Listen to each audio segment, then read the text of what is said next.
Hello నమస్తే. నేను journalist Srinivas. ఈరోజు న్యూస్ అనాలిసిస్లో ముందుగా ఆంధ్రప్రభ పేపర్లో వార్తను చూద్దాం. అమరావతిపై చట్టం చేస్తారట. చంద్రబాబు నాయుడు గారు నిన్న అమరావతిలో 33,000 ఎకరాలు భూములు ఇచ్చిన రైతులతో సమావేశమై మోడీ పునః శంకుస్థాపనకు వస్తాడు అమరావతికి సంబంధించి. ఆ రోజు కార్యక్రమాల గురించి చెప్పిండు. దాంట్లో కొంతమంది రైతులను కూడా స్టేజ్ మీదకి పిలిచే అవకాశం ఉంది. అంటే మృతి చెందిన ఆ ఉద్యమంలో మృతి చెందిన కుటుంబాలకు సంబంధించిన సభ్యుల్ని.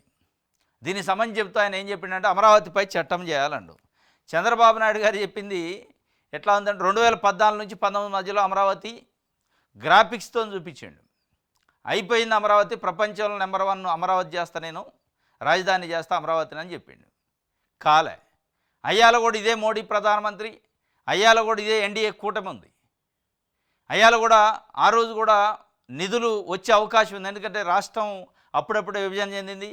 రాష్ట్ర పునర్విభజన చట్టం ప్రకారం అమరావతి రాజధాని నిర్మించే బాధ్యత కేంద్రం తీసుకుంది, కేంద్రం చట్టంలో పెట్టింది. అయినప్పటికీ కాలే. కానీ ఇవాళ చట్టం చేయాలంటుండు. చట్టంగా చేయాల్సింది చంద్రబాబు నాయుడు గారు, చేయాల్సింది కట్టడాలు చేయాలి. అమరావతికి చట్టం ఒకటి చేస్తే అయిపోదు. చట్టం చేస్తే రాజధాని కాదు, కట్టడాలు చేసి కట్టితే అప్పుడు రాజధాని అయితే దాన్ని ఎవడు మార్చలేడు. అమరావతిని నిర్మించటం కట్టడం అనేది పెద్ద చట్టం, దానికంటే మించిన చట్టం లేదు. అది చేయకుండా మళ్ళీ చట్టం చేయాలి, చట్టం చేస్తా, పార్లమెంట్లో చేపిస్తా.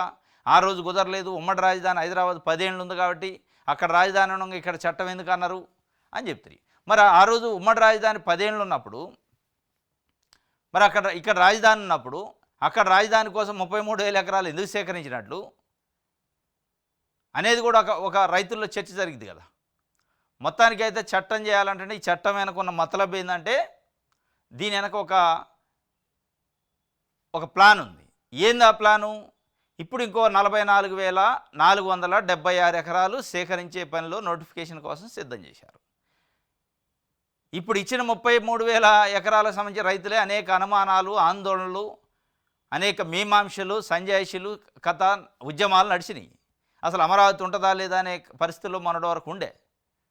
కాబట్టి మళ్ళీ 44,000 ఎకరాలు ఇవ్వాలంటే అంత ఈజీ కాదు. నమ్మకాలు వాళ్ళకి నమ్మకం ఒకటి పాదుకొల్పడం కోసం ఒక చట్టం చేస్తా అంటుండు. అంటే మీరు సేకరించడానికే చట్టం చేస్తారు తప్ప రాజధాని నిర్మాణానికి చట్టం చేస్తున్నట్టు లేదు. మళ్ళా సమీకరించడానికి, మళ్ళా భూమిని రైతుల నుంచి తీసుకోవాలంటే వాళ్ళకు ఒక విశ్వాసం కల్పించాలి. కాబట్టి పార్లమెంట్లో చట్టం చేపిస్తా అంటున్నా. అది కూడా నమ్మకం లేదు.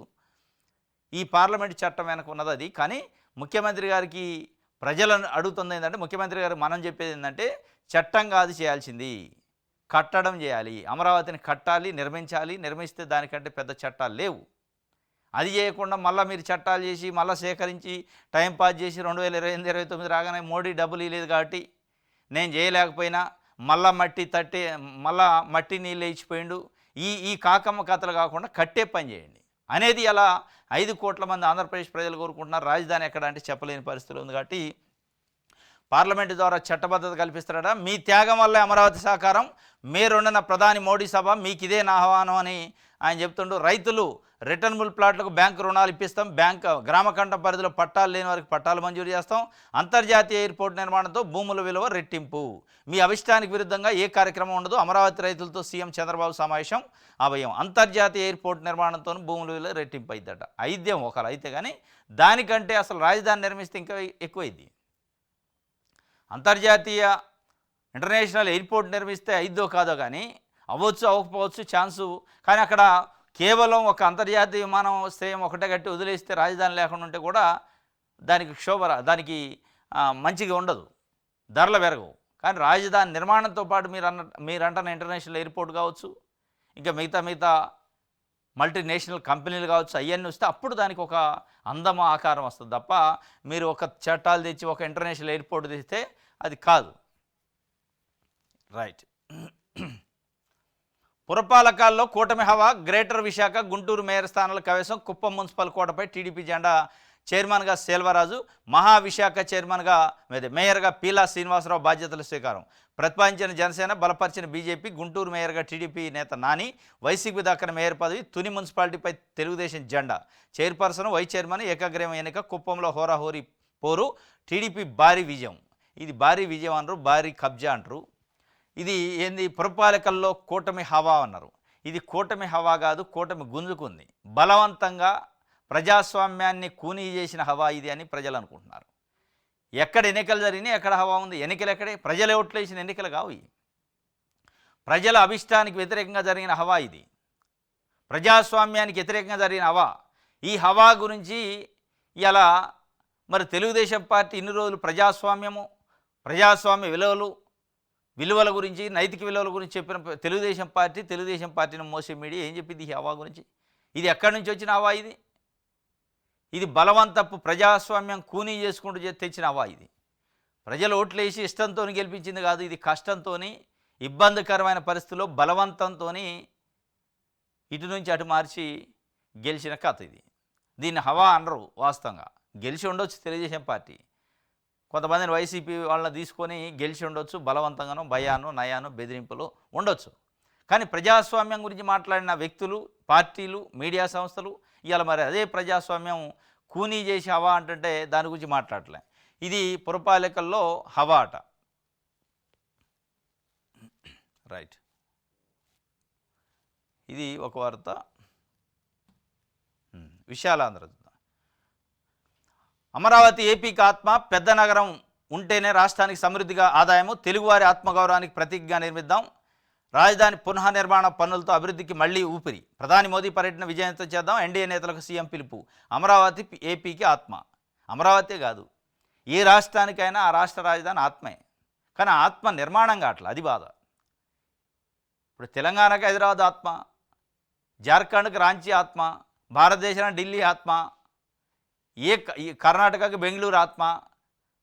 కంపల్సరీ అయింది ఆత్మే.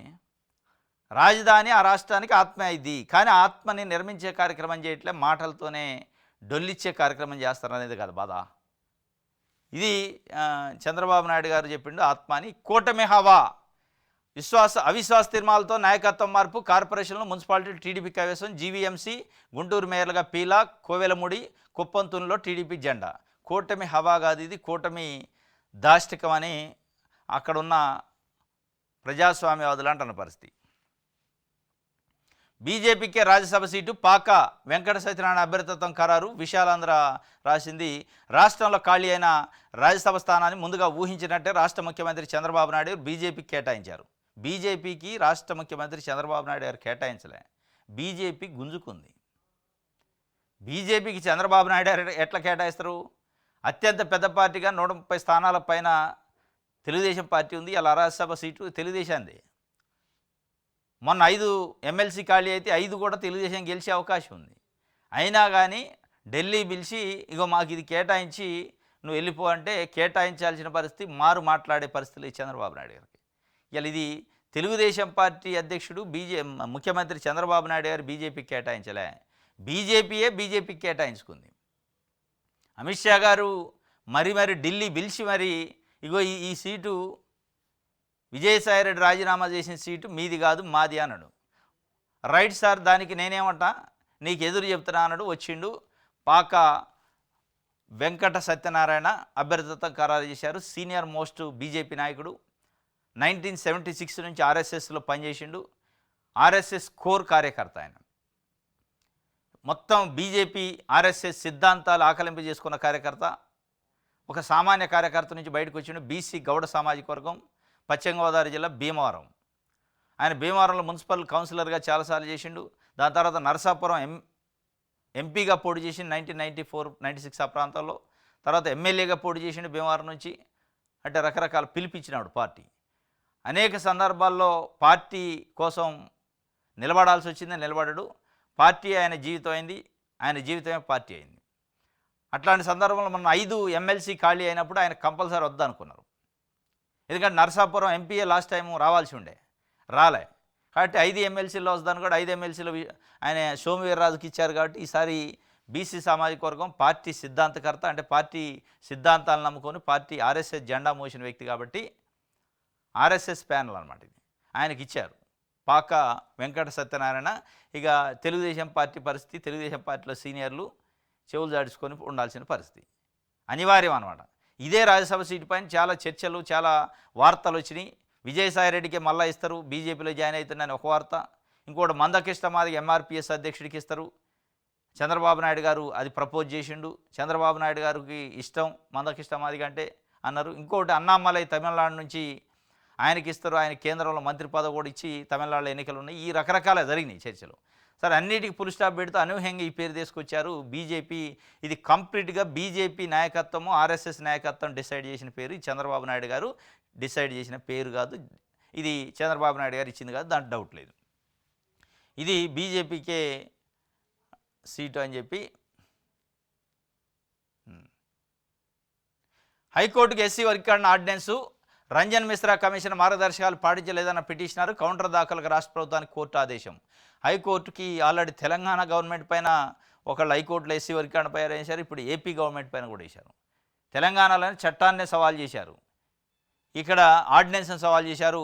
ఎస్సీ వర్గీకరణ ఆర్డినెన్స్ వివాదాల్లో చిక్కుంది. 59 షెడ్యూల్ కాస్ట్ ఉపకులాలను 3 గ్రూపులుగా విభజిస్తూ ఆంధ్రప్రదేశ్ రాష్ట్ర ప్రభుత్వం విడుదల చేసిన ఆర్డినెన్స్ను జై భీమ్రావు భారత్ పార్టీ ప్రధాన కార్యదర్శి పరసా సురేష్ కుమార్ హైకోర్టులో సవాల్ చేశారు. ఈ పిటిషన్ను ప్రధాన న్యాయమూర్తితో కూడిన ధర్మాసనం సోమవారం విచారణ స్వీకరించింది.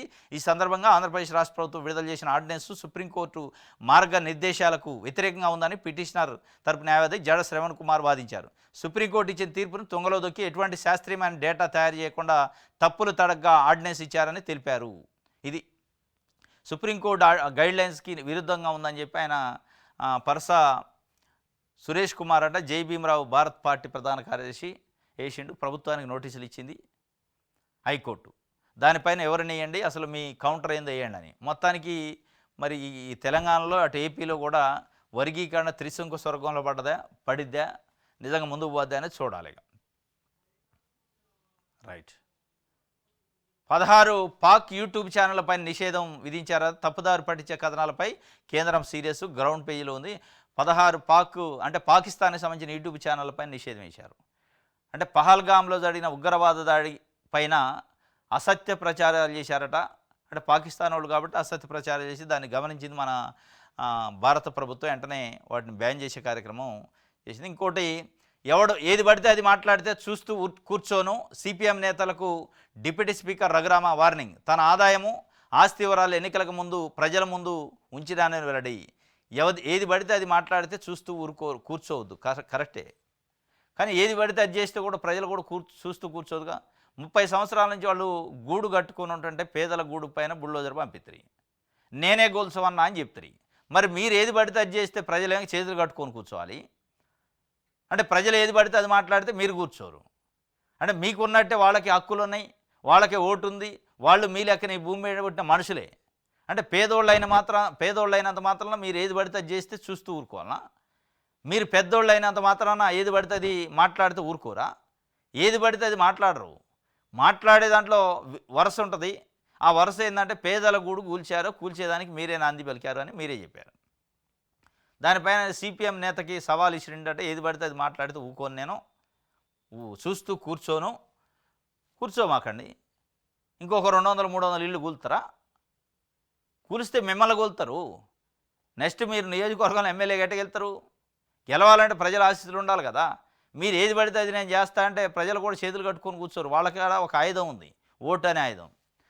ఆయన గారు చెప్తుండు ఏది పడితే అది మాట్లాడితే చూస్తూ కూర్చోనని చెప్పి రఘురామకృష్ణారాజు గారు ఉండి ఎమ్మెల్యే.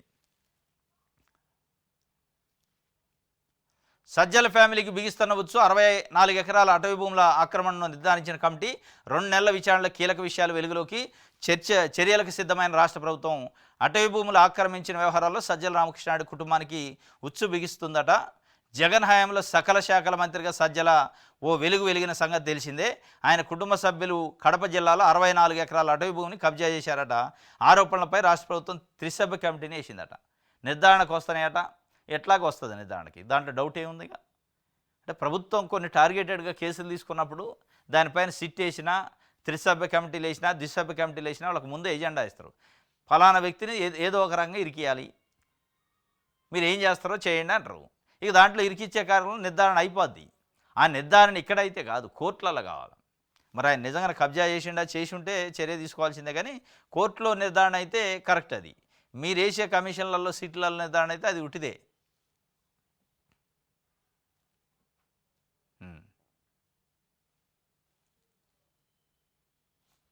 ఇది దిశకు సంబంధించి ప్రజాశక్తి చూద్దాం. పేదల ఇళ్ల కూల్చివేతపై చర్యలు, ముఖ్యమంత్రికి సిపిఎం రాష్ట్ర కార్యదర్శి విజ్ఞప్తి. ఉండిలో జరుగుతున్న విధ్వంసాన్ని ఆపాలి, ఆపకపోతే రాష్ట్ర వ్యాప్త ఆందోళన. కోర్టు స్టే ఉన్న ఇళ్లను కూల్చివేశారు. ఎమ్మెల్యే తానే ఇళ్లు కూల్చామన్నానని చెప్పడం అన్యాయం. ఉండి నియోజకవర్గంలో పేదల ఇళ్ల కూల్చివేతపై చర్యలు తీసుకోవాలని ముఖ్యమంత్రి చంద్రబాబు నాయుడు గారు జోక్యం చేసుకుని వాటిని నిలువరించాలని సిపిఎం రాష్ట్ర కార్యదర్శి వి శ్రీనివాసరావు కోరారు. ఒక ఎమ్మెల్యే తానే ఇళ్లను వేయమన్నానని చెప్పినా ప్రభుత్వం స్పందించకపోవడం సరికాదని, ఇళ్లను కూల్చివేయడమే ప్రభుత్వం పనిగా అదన్నా చెప్పాలని డిమాండ్ చేశారు. సోమవారం విజయవాడలో ఏర్పాటు చేసిన విలేకరుల సమావేశంలో పార్టీ రాష్ట్ర కార్యవర్గ సభ్యులు మాట్లాడారు. 110 ఇండ్లు ఉంటే 65 ఇండ్లు మందికి వేరే ప్రాంతాల్లో స్థలాలు ఇచ్చారని, మొత్తానికి పేదల ఇళ్లు కూల్చే కార్యక్రమంపైన చర్యలు తీసుకోవాలని ముఖ్యమంత్రి చంద్రబాబు నాయుడు గారికి సిపిఎం రాష్ట్ర కార్యదర్శి వి శ్రీనివాసరావు డిమాండ్ చేసిండు, అడిగిండు, లెటర్ కూడా రాసినట్టుంది. ఉండి ఎమ్మెల్యే రఘురామకృష్ణరాజు గారే నేనే కూల్చు అన్నా, ఆడేదో మంచి చేయాలని చెప్పి.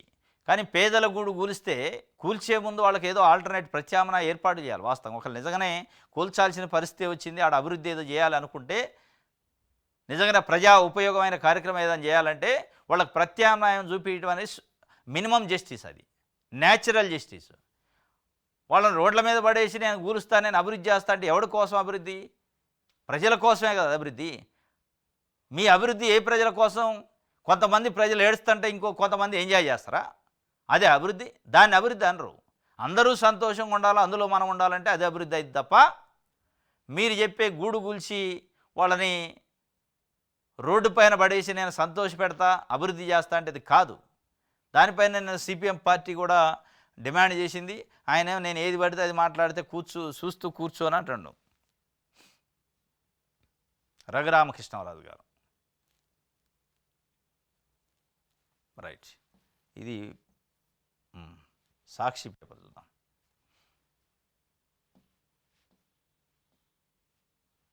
నిరంతరం కోతలట. ఏం కోతలు అంటే వరి కోతలు కాదు, కరెంటు కోతలు. నిరంతరం ఎప్పుడు వస్తుందో ఎప్పుడు పోతుందో తెలియట్లేదట. నగరాలు పట్టణాలు నిత్యం గంటల తరబడి కరెంటు కోతలు, గ్రామాల్లో ఎప్పుడు ఉంటుందో ఎవరికీ తెలియని పరిస్థితి. అనధికారిక విద్యుత్ కోతలతో అల్లాడుతున్న ప్రజలు, ఉక్కపోతతో అవస్థలు, పొలాలకు నీరందక రైతన్నల అగచాట్లు. వ్యవసాయానికి 9 గంటలు నాణ్యమైన కరెంట్ ఇస్తామని మేనిఫెస్టోలో చెప్పి కనీసం 7 గంటలు కూడా సరఫరా చేయలేక చేతులు ఎత్తేసిన సర్కారు ఇప్పటికే జనవరి ఎత్తున 15,485 కోట్ల ఛార్జీలు బాదుడు. అయినా విద్యుత్ సక్రమంగా ఇవ్వకుండా ఎడాపెడా కోతలపై సర్వత్రా ఆగ్రహం. గతేడాది ఏప్రిల్తో పోలిస్తే డిమాండ్ తగ్గినా అది కూడా సరఫరా చేయలేక కోతలు, వోల్టేజ్ హెచ్చు తగ్గులతో దెబ్బతింటున్న ఉపకరణాలు. చంటి పిల్లలతో అల్లాడిపోతున్నామని ఒక తల్లి చెప్తుంది. నిరంతరం కోతలట. 15,485 కోట్లు ఇప్పటికే విద్యుత్ ఛార్జీలు ప్రజలపైన వేశారు. చంద్రబాబు నాయుడు గారు నేను నాణ్యమైన విద్యుత్తును ఇచ్చిన గతంలో అని చెప్పిండు. మరి ఎందుకు ఇట్లా ఇప్పుడు నాణ్యమైన విద్యుత్తు అంటే అది జగన్మోహన్ రెడ్డి ఖాతాలో వేస్తారు. జగన్మోహన్ రెడ్డి పాపమే. ఇప్పుడు కరెంటు కట్ అయినా, కరెంటు ఛార్జీలు పెరిగినా, లేకపోతే ఎక్కడైనా ట్రాన్స్ఫారాలు వేలినా ఇదంతా జగన్మోహన్ రెడ్డి ఖాతాలో వేసే కార్యక్రమం చేస్తున్నది ప్రజలు అనుకుంటున్నారు. మీరు దాదాపు 10 నెలలు దాటిపోతుంది అధికారంలోకి వచ్చి. మళ్ళా జగన్మోహన్ రెడ్డి ఖాతా, జగన్మోహన్ రెడ్డి పాపాలంటే జనాలు మిమ్మల్ని క్షమించరు. మీరు చేయాల్సిన పని చేయండి కరెక్ట్గా తప్ప ఈ నిరంతర కోతల కథ. ఇది కరెంటు కోతలు. కూటమి ఎత్తు, ప్రజాస్వామ్యం చిత్తు. మున్సిపల్ ఉప ఎన్నికలో ప్రజాస్వామ్యం కూని అయింది. కూటమి ఎత్తు కాదు, కూటమి కబ్జా. అది కూటమి కబ్జా చేసింది, దౌర్జన్యం చేసింది, గుంజుకుంది, బలవంతంగా గుంజుకుంది. దాంట్లో ప్రజాస్వామ్యం చిత్తు అయింది. మరి చిత్తు అయింది కదా ఆటోమేటిక్గా. దీనికి సంబంధించి ఓటుకి 50 లక్షలట. ఒకరికి మున్సిపాలిటీలు ఉద్యోగం ఎరా, 8 మంది కౌన్సిలర్లపై ప్రలోభాల ఎరా. కుప్పం చైర్మన్ గిరి కోసం టీడీపీ బరితెగింపు. ఇప్పుడు చంద్రబాబు నాయుడు గారు ముఖ్యమంత్రి అయ్యిండు, లోకేష్ గారు మంత్రి అయ్యిండు. ఇప్పుడు కుప్పంలో మున్సిపాలిటీ ఒకవేళ వైఎస్ఆర్సీపీ ఉంటే వాళ్ళు ముఖ్యమంత్రి పదవి పోద్దా, వాళ్ళకున్న మంత్రి పదవులు పోతే గవర్నమెంట్ కూలిద్దా? ఎందుకు ఇంత కక్కుర్తే వారం? ప్రజాస్వామ్యాన్ని కూని చేసే పద్ధతిలో ఇప్పుడు అక్కడ ఉన్న చైర్మన్ ఎవరు ఉంటుంది, దాంట్లో కొంపలు మునిగేది ముఖ్యమంత్రే. ఆ కాన్స్టిట్యున్సీ ఆయన కాదని చైర్మన్ ఇంకోలో చేసేది ఏమైనా ఉంటుందా? క్షేమ చిట్టుకుని అంద కదా ఆయన కాదని, ముఖ్యమంత్రి కాదని. కావాలంటే నిజంగానే మీరు అభివృద్ధి చేయాలంటే అక్కడ చైర్మన్ ఉంటేనే చేయాలనా? స్పెషల్గా ఫండ్సే కేటాయించవచ్చు ముఖ్యమంత్రి గారు. ఇదంతా ఏంటంటే ఈ ఎత్తు కాదు, మొన్న కాదు, చిత్తు కాదు, ఎత్తు ఏం లేదు ఇందులో. ఉన్న ఎత్తాల్లో ఏంటంటే బలవంతంగా గుంజుకోవటం. డొల్ల కంపెనీలతో డీలు, ఊరు పేరు లేని కంపెనీల ఖరీదైన సర్కారు భూముల, ఇది కిక్ బ్యాక్డ్ ఒప్పందం కాదా? సోషల్ మీడియాలో కూటమి సర్కారు నిలదీస్తున్న న్యాయ కోవిదులు, రాజకీయ పరిశీలకులు. చంద్రబాబు సర్కారును ప్రశ్నిస్తూ ప్రముఖ న్యాయవాది ప్రశాంత్ భూషణ్ చేసిన పోస్టు ఇది. No office, no track record, how a 2-month-old farm landed a multi-crore deal with Andhra Pradesh government. Wow, 59.6 acres of land gifted virtually free to this ghost company by the Chandrababu Naidu government, totally illegal. Is it kickbacks or connections with TOP officials? ఇది ఆయన ప్రశాంత్ భూషణ్ అని senior ప్రముఖ న్యాయవాది సుప్రీంకోర్టులో. ఆయన నిన్న ట్విట్టర్లో ఆయన రాసిండు, అసలు ఒక ఆఫీసు లేదు, ఒక ట్రాక్ రికార్డ్ లేదు, ఎట్లా ఒక 2 నెలల క్రితమే స్థాపించిన ఒక ఫర్మ్కి 59 ఎకరాల 60 సెంట్ల భూమిని ఎట్లా ఇస్తారు గిఫ్ట్గా? దీని వెనక ఉన్నది కిక్ బ్యాక్ కాదా? దీని వెనక ఉన్నది క్విడ్ ప్రోకో కాదా? కంపల్సరిగా నీకు ఇది నాకు అది, నేనెంత నువ్వెంత అని పంచుకోవటానికి తప్ప వేరే ఏం లేదని ఒక సీనియర్ న్యాయవాది అయిన ట్విట్టర్లో రాసిండు, చంద్రబాబు నాయుడు గారు ఫోటో పెడుతూ. ఇక ఇది ఇప్పుడు ఆయన చెప్పాలి, చంద్రబాబు నాయుడు గారు గవర్నమెంట్ సమానం చెప్పాలి. రాజధానిలో మరిన్ని భూముల సమీకరణ, అమరావతి రైతులతో సమావేశంలో సీఎం చంద్రబాబు. అవసరాలకు అనుగుణంగా భూమిని తీసుకోవాల్సి ఉంటుంది, వీటి నిర్మాణంతో భూముల విలువ పెరుగుతుంది. రాజధాని పనులు పునఃప్రారంభ కార్యక్రమానికి రైతులకు ఆహ్వానం. రైతులు రిటర్నబుల్ ఫ్లాట్లకు బ్యాంకుల ద్వారా రుణాలు, గ్రామకంఠ పరిధిలో పట్టాలు లేని వారికి పట్టాలు మంజూరు. రాజధానిలో మరిన్ని భూములు సమీకరణ చేయాలి, అందుకే సమావేశం పెట్టిండట. దానికోసమే చట్టం చేస్తా అంటుండు, దానికోసం ఆహ్వానం అంటుండు, దానికోసమే ఇంకా ఏం చెప్తుండంటే అవసరానికి తగ్గట్టు ఇంకా సమీకరణలు ఉంటూనే ఉంటాయట. ఎన్ని రోజులు ఈ అవసరాలు? అసలు ఆడ ఏమి ఆలు లేదా పోలు లేదా అవసరానికి తగ్గట్టు సమీకరణలు అంటే జనాలు ఏమనుకోవాలి? రైట్, ఇది సాక్షికి సంబంధించి. ఆంధ్రజ్యోతి చూద్దాం. రాష్ట్ర ప్రగతిపై పగబట్టారట బుసలు కొడుతున్న వైసీపీ విషనాగు. ఓహో, ఆంధ్రజ్యోతికి అది కనపడది. పెట్టుబడులు అడ్డుకోవడమే లక్ష్యం, నాటి కియా అమరావతి, నేడు ఊర్సా. బూకే ట్యాంపులపై దుష్ప్రచారం, ఊర్సా 1,50,00,000 భూమి. మరి వాళ్ళు ఎక్కడ చెప్పట్లేదు. ఊర్సా వాళ్ళు వారం 10 రోజుల నుంచి వార్త వస్తుంది, ఉత్తుత్త కంపెనీకి భూములు కేటాయించారు ఉచితంగా అంటే, లేదు మేము 1,50,00,000 పెట్టి కొన్నామని వాళ్ళు ఏడ చెప్పలేదే. ఆంధ్రజ్యోతి చెప్తుంది ఎందుకు వకాలత పుచ్చుకొని వాళ్ళ పక్షాన. నిజంగానే ఉత్తగా కాదు, 1,50,00,000 పెట్టి కొనుక్కున్నాయన బయటకు వచ్చి చెప్పాలి. ఇగో డబ్బులు పెట్టి నేను కొనుక్కుంటే అట్లా అంటారేంది? వాళ్ళన్న చెప్పాలి, అమ్మినా ప్రభుత్వాన్ని చెప్పాలి. వీళ్ళు ఇద్దరు చెప్పట్లే, కానీ ఆంధ్రజ్యోతి చెప్తుంది మధ్యలో పానకోన పుడకలెక్క చెప్తుంది. దీంట్లో ఆయన బాధ ఏంటంటే విషనాగులు రాష్ట్ర ప్రగతిపై విషనాగు వైసీపీ విషనాగట. రాష్ట్ర ప్రగతి పైన పగ కాదు, మీరు పట్టారు రాష్ట్ర ప్రగతి పైన పగ. రాష్ట్ర ప్రగతి అంటే రాష్ట్రంలో ఉన్న పేద ప్రజల ప్రగతి. మీరు సూటు బూట్లు వేసుకున్న వాళ్ళ కోసం మీ తపన అంత ఏంది? ఇగో సూట్లు బూట్లు వేసుకొని సూట్ కేసులతో వచ్చే వాళ్ళ కోసం మీ బాధ అంతా. వాళ్ళ మేలు కోరి మీ తపన మీ వార్తలు దానికోసం ఉన్నట్టే ఉంది తప్ప ప్రజల కోసం ఉన్నట్లేదు. మీరు ప్రగతి పైన పగ కాదు, ప్రజలపైన పగబట్టారు, పేద ప్రజలపైన పగబట్టారు. వైసీపీ విషనాగై నిజంగానే ప్రగతి పైన పగబట్టిందో లేదో మాకు తెలియదు, కానీ మీరు పేద ప్రజలపైన బడుగు బలహీన వర్గాల పైన పగబట్టి ఎంటాడి వేధిస్తున్నది ఇవాళ మీ వార్తలతోని. చంద్రబాబు నాయుడు గారు పాపం ఎక్కడన్నా మాది బీసీ పార్టీ బడుగు బలహీన వర్గాలకి ఏమన్నా కొంచెం న్యాయం చేద్దామని ఇట్లా ఆలోచిస్తుండో లేదో ఒక పన్నాగం వేస్తారు. ఎట్లా ఇస్తారు, పేదోళ్ళకు భూములు ఎట్లా ఇస్తారు, పేదోళ్ళకు డబ్బులు ఎట్లా ఇస్తారు అని ఈయన వార్త రాతాడు. రాష్ట్రం ఏం కావాలి, విధ్వంసం కావాలన్నా అంటే పేదోళ్ళకి ఇస్తున్నారంటే కడుపులో మంటలేస్తుంది ఎమ్మటే ఈనాడుకి ఆంధ్రజ్యోతికి. ఇక అదే ఈ పన్నాగం. ప్రజలపైన పగబట్టొద్దు, మీరు ప్రజల అభివృద్ధి పైన పగబట్టొద్దు. పేదవాడికి ₹1 ఏదైనా వస్తుంటే ప్రభుత్వం నుంచి పగబట్టే కార్యక్రమం చేయొద్దు. ఇది మీరు చేస్తున్నారు. పేదోడికి ఒక 100 గజాలు జాగా ఇస్తే మీరు పగబడతారు. పెద్దోళ్ళకి సూటు బూటు వేసుకున్న వాళ్ళకి 1000 ఎకరాలు 100 ఎకరాలు ఇచ్చినా కానీ మీకు అది సంతోషం. దాన్ని ఎవరైనా విమర్శిస్తే అది పగబట్టినట్టు, ప్రగతి పైన విషనాగులైనట్టు. దీనిపైన ప్రశాంత్ భూషణ్ సుప్రీంకోర్టు ప్రముఖ న్యాయవాది డైరెక్ట్గా ట్విట్టర్లో రాసిండు. ఆయన చంద్రబాబు నాయుడు గారు పిక్చర్ వేసి రాసిండు, no office, no track record, 2 months క్రితం ఏర్పడ్డ ఫర్మ్కి ఎట్లా మీరు భూమి కేటాయించారు, దీని వెనక ఉన్న కిక్ బ్యాక్ ఏంది అని. ఆ కిక్ బ్యాక్లో మరి ఏమైనా కూడా ఉందా ఏమో తెలియదు, కానీ అసలు ప్రభుత్వం కంటే భూమి తీసుకున్న ఊరుసా కంటే ముందు ఏనే సంఖ్యలతో సహా చెప్తుండు. ఇదంతా ఉత్తత్తేవారం. బుసలు కొడుతుండట వైసీపీ విషనాగులు. వాళ్ళు కొడుతుండ్రో లేదుగా మీరు కొడుతుండ్రు. ప్రజల భూమి పెద్దోళ్ళకి ఇచ్చే దాంట్లో ఎక్కడ అడ్డుపడిద్దో అని బుసలు కొడుతుండ్రు మీరు విషనాగు లెక్క. ఇదే రాజధాని అమరావతిపై పార్లమెంట్లో చట్టం చేయిస్తా, అదనపు భూ సమీకరణపై అపోహలొద్దు, రైతులకు భూమి భరోసా, సీఎం భరోసా ఇచ్చిండు. ఇదే రాజధాని, ఇది మారదు, నేనున్నా మీకెందుకు అని మళ్ళీ చెప్పే ప్రయత్నం చేస్తాను. అవసరమైతే నన్ను నమ్మబోతు చట్టం అన్న చేస్తే ఈసారి, కానీ భూములు అయితే ఇవ్వండి, ఆయన చెప్పేది అది. రైట్, ఇది ఆంధ్రజ్యోతికి సంబంధించి. ఈనాడు చూద్దాం. ఈనాడులో కూడా ఇవే ఉంటాయి భజన. ఇగో, ఆంధ్రప్రదేశ్ రాజధానిగా అమరావతికి చట్టబద్ధత కాదు, కట్టుబద్ధత కావాలి, కట్టాలి.